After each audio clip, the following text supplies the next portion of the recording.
안녕하세요. 대단히 반갑습니다. 법륜선 주례사. 오늘 두 분이 좋은 마음으로 이렇게 결혼을 합니다. 그런데 이렇게 좋은 서로 사랑하는 마음으로 결혼을 하는데 이 마음이 10년, 20년, 30년 가면 얼마나 좋겠습니까? 여기 앉아 계신 분들 결혼식장에서 약속한 것 다 지키고 살고 계십니까? 이렇게 지금 이 자리에서 검은 머리가 하얀 팥뿌리가 될 때까지 아무리 어려운 일이 있거나 어떤 고난이 있더라도 서로 아끼고 사랑하며 서로 돕고 살겠는가 물으면 예 하고 약속을 해놓고는 3일을 못 넘기고 3개월, 3년을 못 넘기고 남편 때문에 못 살겠다, 아내 때문에 못 살겠다 이렇게 해서 마음으로 갈등을 일으키고 다투기 십상입니다. 그래서 그렇게 결혼을 하기를 원해놓고는 살면서 아이고 괜히 결혼했다 이럴 줄 알았으면 안 하는 게 나았을 걸 후회하는 마음을 냅니다. 그럼 안 살면 되는데 이렇게 많은 사람들 앞에서 약속을 해놓고 안 살 수도 없고 이래 어영부영 하다가 아이 생기니까 또 아이 때문에 못하고 이렇게 하면서 나중에는 서로 원수가 되어가지고 아내가 남편을 아이고 원수야 합니다. 이렇게 남편 때문에 아내 때문에 고생하다가 나이 들면서 겨우 포기하고 살만하다 싶은데 이제 또 자식이 애를 먹입니다. 자식이 사춘기가 지나면서 어긋나고 온갖 애를 먹여가지고 죽을 때까지 자식 때문에 고생하며 삽니다. 이것이 인생사입니다. 그래서 이렇게 결혼할 때는 다 부러운데 한참 인생을 살다 보면 여기 이 스님이 부러워 아이고 저 스님 팔자도 좋다 이렇게 됩니다. 이것이 거꾸로 된 것 아닙니까? 스님이 되는 것이 좋으면 처음부터 되지 왜 결혼을 해 살면서 스님을 부러워합니까? 이렇게 인생이 결혼 속에 돌고 도는 이유가 있습니다. 오늘 제가 그 이유를 말할 테니 두 분 여기 앉아있는 사람들처럼 살지 마시기 바랍니다. 서로 이렇게 좋아서 결혼하는데 이 결혼할 때 마음이 어떠냐? 선도 많이 보고 사귀기도 하면서 남자는 여자는 남자를 이것저것 따져보는데 그 따져보는 그 근본 심보는 보자고 하는 것입니다. 저 사람이 돈은 얼마나 있나, 학벌은 어떻나, 지인은 어떻나, 성질은 어떻나, 건강은 어떻나 이렇게 다 따져가지고 이리저리 고르는 이유는 덕 좀 볼까 하는 마음입니다. 손해볼 마음이 문구만큼도 없습니다. 그래서 덕 볼 수 있는 것을 고릅니다. 이렇게 골랐다는 것은 덕 보겠다는 마음이 있습니다. 그러니 아내는 남편에게 덕 보고자 하고 남편은 아내에게 덕 보겠다는 이 마음이 살다가 보면 다툼의 원인이 됩니다. 아내는 30% 주고 70% 덕 보자고 하고 남편은 자기가 한 30% 주고 70% 덕 보려고 하니 둘이 같이 살면서 70%를 받으려고 하는데 실제로는 30%밖에 못 받으니까 살다 보면 결혼을 괜히 했나 속았나 하는 생각을 10중 8구는 하게 됩니다. 속은 것 아닌가 손해봤다는 생각이 드니까 괜히 했다 이런 생각이 듭니다. 그런데 이 덕 보려는 마음이 없으면 어떨까? 좀 적으면 어떨까요? 아이고 내가 저분을 좀 도와줘야지. 저분 건강이 안 좋으니까 내가 평생 보살펴줘야겠다. 저분 경제가 어려우니 내가 뒷바라지 해줘야겠다. 아이고 저분 성격이 저렇게 괄괄하니까 내가 껴안아서 편안하게 해줘야겠다. 이렇게 베풀어줘야겠다는 마음으로 결혼을 하면 길 가는 사람 아무하고 결혼해도 별 문제가 없습니다. 그런데 덕 보겠다는 생각으로 고르면 100명 중에 고르고 또 고르고 해도 막상 고르고 보면 제일 엉뚱한 걸 고른 것이 됩니다. 그래서 옛날 조선시대에는 얼굴도 안 보고 결혼해도 잘 살았습니다. 시집가면 죽었다 생각하거든 죽었다 생각하고 시집을 가보니 그래도 살만하니까 웃고 사는데 요새는 시집가고 장가가면 좋은 일이 생길까 기대하고 가보지만 가봐도 별 볼 일이 없으니까 괜히 결혼했나 후회가 됩니다. 결혼하고 며칠 안 돼서부터 후회하기 시작합니다. 어떤 사람은 결혼하기 전부터 후회하는 사람도 있습니다. 왜냐? 신랑 신부 혼수 구하러 다니다가 의견 차이가 생겨서 벌써 다투게 됩니다. 안 했으면 하지만 날짜 잡아놔서 그냥 하는 사람들도 제가 많이 봅니다. 오늘 이 자리에 두 사람이 여기 청년 정토서 만나서 부처님 법문 듣고 했으니까 제일 중요한 것은 오늘 이 순간부터는 덕 보겠다는 생각을 버려야 됩니다. 내가 아내에게, 내가 남편에게 뭘 해줄 수 있을까? 내가 그래도 저분하고 살면서, 저분이 나하고 살면서 그래도 좀 덕받다는 생각이 들도록 해줘야 않느냐? 이렇게 생각을 하면 사는데 아무 지장이 없습니다.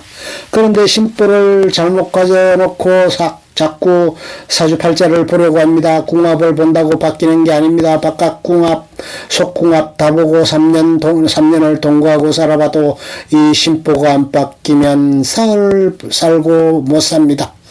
그러니 이 하객들은 다 실패한 사람들이니까 괜히 둘이 잘 살면 심보를 부립니다. 남편에게 왜 괜히 바보같이 마누라에게 쥐어 사나 이렇게 할 것 뭐 있나 하고, 아내에게는 네가 왜 그렇게 남편에게 죽어 사나, 네가 얼굴이 못났나, 왜 그렇게 죽어 사노, 이렇게 옆에서 살살 부추기며 결혼할 땐 박수를 치지만 내일부터는 싸움을 붙입니다. 이런 말은 절대 들으면 안 됩니다. 이것은 실패한 사람들이 괜히 심술을 넣는 것입니다. 남이 뭐라고 해도 나는 남편에게 덕되는 일 좀 해야 되겠다. 남이 뭐라 그러든, 어머니가 뭐라 그러든, 아버지가 뭐라 그러든, 누가 뭐라 그러든 나는 아내에게 도움이 되는 남편이 되어야겠다. 이렇게 지금 이 순간 마음을 딱 굳혀야 합니다. 괜히 여기까지 나와놓고 나중에 이혼한다고 소란 피우지 말고 지금은 생각을 딱 굳혀야지. 그렇게 하시겠어요? 덕 봐야 돼요. 손해봐야 돼요. 손해보는 것이 이익이다. 이것을 확실하게 가져야 합니다. 오늘 두 분 결혼식에 참여한 사람들은 반성 좀 해야 합니다. 이렇게 두 분의 마음이 딱 합해지면 어떻게 되느냐? 아내의 오장육부가 편안해집니다. 이 오장육부가 편안해지면 어떻게 되느냐? 임신해서 아이를 갖게 될 때 영가들도 죽을 때 초조에 불안해 죽은 귀신도 있고 편안하게 또 딱 죽은 사람도 있습니다. 편안한 데는 편안한 게 인연을 맺어오고 초조 불안하면 초조 불안한 것이 딱 들어옵니다. 그래서 이것을 잉태라고 합니다. 태교가 아니고 잉태할 때 여자가 마음이 편안한 상태에서 잉태를 하면 선신을 잉태하고 심보가 안 좋을 때 잉태를 하면 악신을 잉태합니다. 처음에 씨를 잘 받아야 합니다. 그런데 대부분 결혼해가지고 덕 보려고 했다가 손해를 보니까 심사가 뒤틀려 있는 상태에서 같이 자다 보니 애가 생깁니다. 기도하고 정성을 다해서 애가 생기는 것이 아니고 그냥 둘이 좋아가지고 더부럭덥덥 하다 보니까 애가 생겨버립니다. 그러니 이게 처음부터 태교가 잘못됩니다. 이렇게 잉태해가지고는 성인 낳기는 틀린 것입니다. 그리고 여러분들이 밥 먹고 짜증내고 신경질 내면 나중에 위를 회복해보면 소화가 안 되고 그냥 있습니다. 이 자궁이라는 것은 어머니의 오장육부하고 연결이 되어 있습니다. 이것이 신경을 곤두세우고 짜증을 내면 오장육부가 긴장되어 있습니다. 안에 있는 아이가 늘 긴장 속에서 살아가야 합니다. 그래서 이것이 선천적으로 신경질환이 생기든지 아이가 불안한 마음을 갖습니다. 엄마가 편안한 마음을 갖고 있고 원기가 늘 따뜻하게 돌고 아이가 그 안에 있으면 그렇게 편안할 수가 없어요. 그러니까 이 아이는 나중에 태어나도 선천적으로 도인처럼 편안한 사람이 됩니다. 그러니까 남편이 어떻게 세상이 어떻든 세상이 어떻든 여러 가지 이유는 편안해야 합니다. 편안하려면 수행을 해야 합니다. 그런데 아내가 편안한 것은 누구의 영향을 받느냐? 바로 남편의 영향을 받습니다. 남편이 애는 좋은 애를 낳고 싶으면서 아내를 걱정시키면 좋은 아이를 낳을 수가 없습니다. 그러니까 아내가 아이를 가졌다고 하면 집에 일찍 들어오고 나쁜 것을 안 보여주고 늘 아껴주고 사랑해줘서 거들어줘야 합니다. 시어머니들도 손자를 보는 것은 손자는 좋은 것을 보고 싶은데 며느리를 볶으면 손자가 나쁜 애가 나옵니다. 그러니까 며느리가 편안하도록 해줘야 합니다. 제일 중요한 것은 누가 뭐라고 해도 본인이 편안한 것이 제일 좋고 주위에서도 이렇게 해줘야 합니다. 이렇게 정신이 중요하고 두 번째는 음식을 가려 먹어야 합니다. 육식을 조금 하고 채식을 많이 하고 술, 담배를 멀리하고 이렇게 해야 애가 좋습니다. 그리고 세 번째, 아이를 낳은 후에 아무것도 모른다고 둘이서 서로 싸운다면 안 됩니다. 한국에서 태어나면 한국말 배우고 미국에서 태어나면 미국말 배우고 일본에서는 일본말 배우고 원숭이 무리에서 자라면 원숭이가 되는 것이 사랑입니다. 그러니까 어릴 때 부모가 하는 것을 그대로 본받아서 아이의 심성이 됩니다. 그래서 옛날부터 세상을 3살 버릇 여동간다는 말이 있습니다. 그런데 아이가 조그만 하다고 애를 옆에 두고 둘이서 짜증내고 다투면 사진 찍듯이 그대로 아기 심성이 결정이 납니다. 그래서 아버지가 술주정하고 그러면 아이가 나면 나는 크면 절대로 그렇게 안 할 거야 하지만 크면 술주정합니다. 다투는 집에서 태어나면 자기는 크면 절대로 다투지 않겠다고 하지만 크면 다투게 되어 있습니다. 왜냐하면 그대로 모방해서 하기 때문입니다. 그리고 아이를 낳으려면 직장에 다니지 말아요. 아니면 3년은 직장을 그만두어요. 아니면 아이를 얻고 직장에 나가든지. 이렇게 해서 아이를 우선적으로 해야 합니다. 아이를 우선적으로 하려면 아이를 낳고 안 그러려면 안 낳아야 합니다. 안 그러려면 아이가 복덩어리가 되는 것이 아니라 아이가 인생을 망치는 고생덩어리가 됩니다. 애 때문에 평생 고생하고 살게 됩니다. 3년까지만 하면 과외 안 시켜도 괜찮고 아무 문제가 없습니다. 제 말 잘 들으십시오. 이렇게 안 하려면 낳지를 말고 낳으려면 반드시 이렇게 하십시오. 그래야 나도 좋고 자식도 좋고 세상도 좋습니다. 잘못 애 낳아서 키워놓으면 세상이 시끄럽습니다. 반드시 이것을 첫째 명심하십시오. 가정에서는 이것이 첫째입니다. 두 번째, 제가 신도분들 많이 만나보면 애 때문에 시골 살면서 남편 떼어놓고 애 데리고 서울로 이사가는 사람, 애 데리고 미국에 가는 사람이 있는데 이것은 절대 안 됩니다. 두 부부는 아이가 3살 때까지만 애를 우선적으로 하고 그 이후에는 어떤 일이 있더라도 남편은 아내는 남편을 우선으로 해야 합니다. 아이는 늘 2차적으로 생각하십시오. 대학에 떨어지든지 뭘 하든지 신경 쓰지 마십시오. 누가 제일 중요하냐? 아내요, 남편이 첫째입니다. 남편이 다른 곳에 전공 가면 무조건 따라가십시오. 돈도 필요 없습니다. 학교 몇 번 옮겨도 됩니다.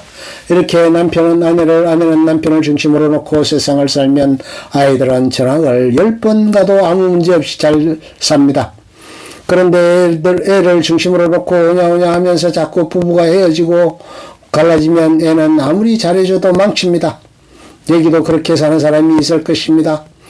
오늘부터 정신 차리십시오. 제 얘기를 선물로 받아가십시오. 이렇게 해야 가정이 중심이 서고 가정이 화목해집니다. 이렇게 먼저 내가 좋고 가정이 화목한 것을 하면서 내가 사는 세상에도 기여를 해야 합니다. 우리만 잘 산다고 되는 것이 아닙니다. 그러니까 늘 내 자식만 귀엽게 생각 말고 이웃집 아이도 귀엽게 생각하고 내 부모만 좋게 생각하지 말고 이웃집 노인도 좋게 생각하고 이런 마음을 내면 어떠냐. 내가 성인이 되고 자식이 좋은 것을 본받습니다. 그리고 부모에게 불효하고 자식에게 정성을 쏟으면 반드시 자식이 어긋나고 불효합니다. 그런데 늘 자식보다 부모를 첫째가 남편이고 아내고 두 번째가 부모가 돼야 자식의 교육이 똑바로 됩니다. 애를 매를 들고 가르칠 필요 없이 내가 늘 부모를 먼저 생각하면 자식이 저절로 됩니다. 그러니까 애를 키우다 나중에 저게 누굴 닮아 그러나 하면 안 됩니다. 누굴 닮겠습니까? 둘을 닮습니다. 다시 한번 말씀드립니다. 나쁜 인연을 지어서 나쁜 거부를 받아 나중 후회하지 말고 반드시 인연을 잘 지어서 처음에 조금만 노력하면 나중에 평생 편안하게 살 수 있습니다. 두 부부는 서로 도움이 되는 사람이 되려고 해야 합니다. 자식을 낳으려면 잉태할 때와 뱃속에 있을 때 3살 때까지가 중요하니 마음이 편안해야 하고 부부가 화합해야 합니다. 주로 결혼해서 틈이 생길 때가 생기고 저 남자와 못 살겠다 할 때 아이를 키우기 때문에 아이들이 사춘기가 되면 부모에게 저항을 하게 되는 것입니다. 내가 중학교까지 잘 다니다가 고등학교 가더니 그렇다, 친구 잘못 사귀어서 그렇다고 하지만 그렇지가 않습니다. 콩 심은 데 콩 나고 팥 심은 데 팥 납니다. 그러니 이미 아이가 그렇게 되었거든 지금 엎드려서 참여를 하여야 고쳐집니다. 지금 이 부부는 안 낳았으니까 반드시 그렇게 낳아야 합니다. 세 번째, 남편을 아내를 서로 우선시하고 자식을 우선시하지 않습니다. 첫째가 남편이니 아내를 우선시하고 둘째가 부모를 우선시하지 남편이나 아내보다 부모를 우선시하면 안 됩니다. 그것은 옛날 이야기입니다. 일단 아내와 남편을 우선시할 것, 두 번째 부모를 우선시할 것, 세 번째 자식을 우선시할 것, 이렇게 우선순위를 두어야 집안이 편안해집니다. 그리고 나서 사회의 여러 가지도 함께 기여를 하셔야 합니다.